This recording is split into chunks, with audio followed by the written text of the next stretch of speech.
This site that we're standing at dates all the way back to the 8th century BC, when the people in Jerusalem built a runoff system so that the water that was collected on the roofs could gather in a pool, the first pool here in this particular area.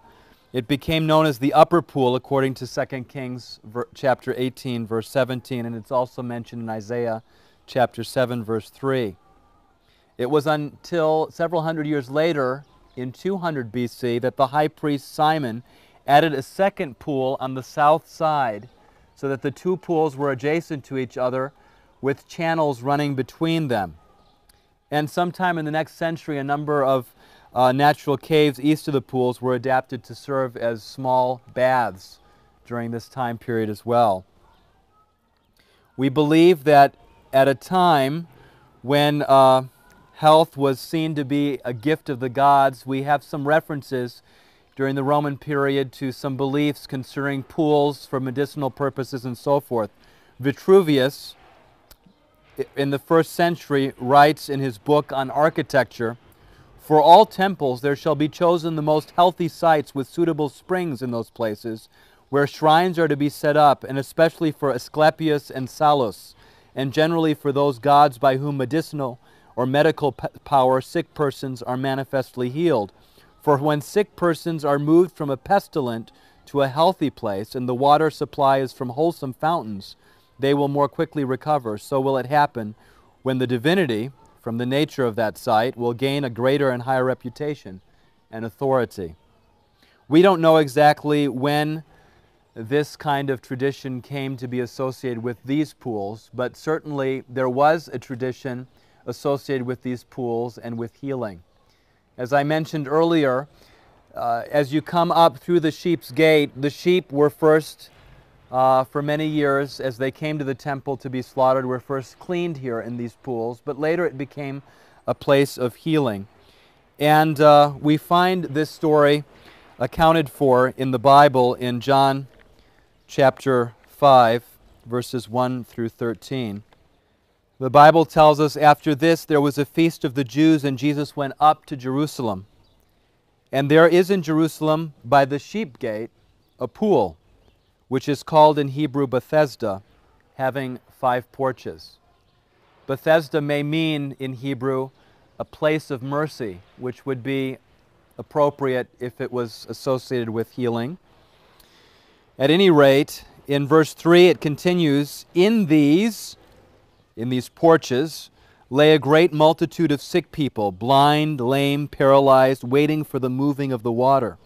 For an angel went down at a certain time into the pool and stirred up the water, when whoever stepped in it first, after the stirring of the water, was made well of whatever disease he had. So Jesus is coming. He's on his way to the temple. He's not on his way to the pool here, but he's on his way to the temple. But for some reason, he makes a diversion, and he comes to this place. Jesus, we know, had a passion for healing and a passion for helping the destitute. He comes to this place, and the Bible tells us, "Now a certain man was there who had an infirmity 38 years.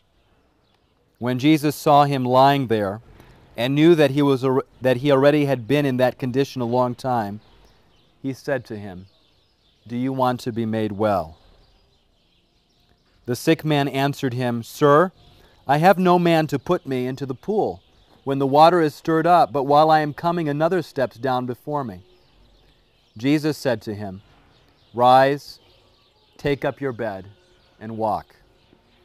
And immediately the man was made well, took up his bed, and walked. The day was the Sabbath."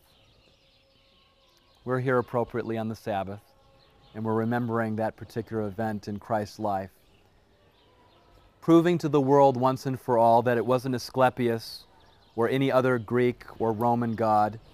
It was the God of heaven that was able to heal and to perform those kind of miracles.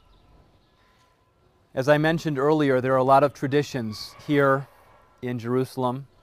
A lot of churches have been built over places where supposedly certain things happened. But thanks to archaeological excavations, there can be little doubt that this is the Pool of Betesda. It is inside the Sheep Gate.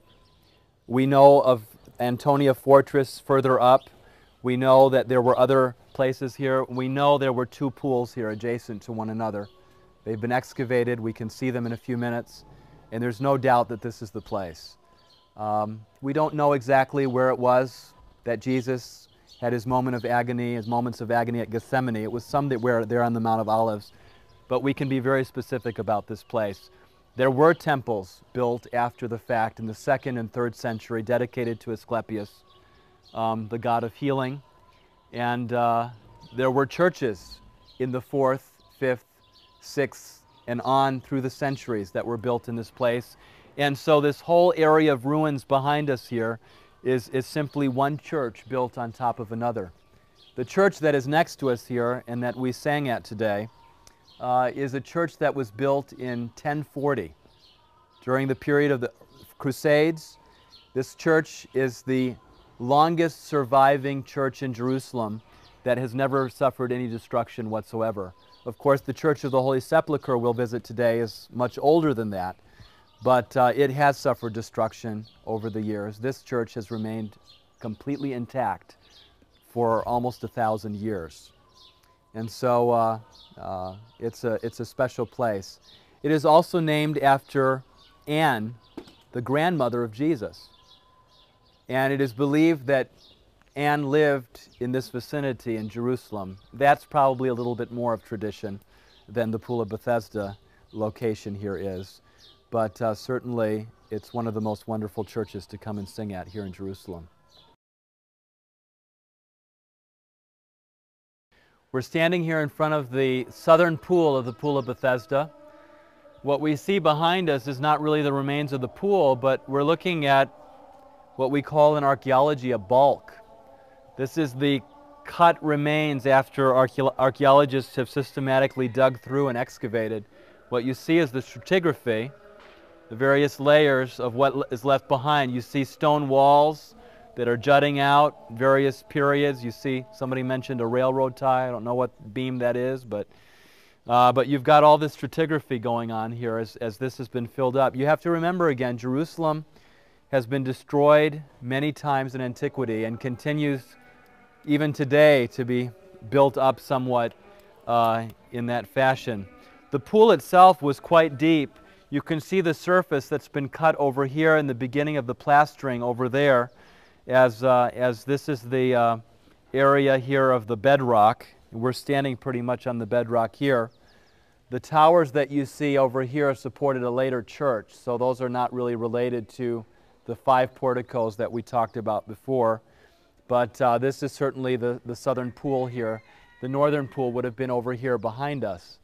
So again, we're standing in the midst of all kinds of archaeological or historical architectural buildup of temples and churches that have been built here over the years next to these pools because of their significance and because of their history.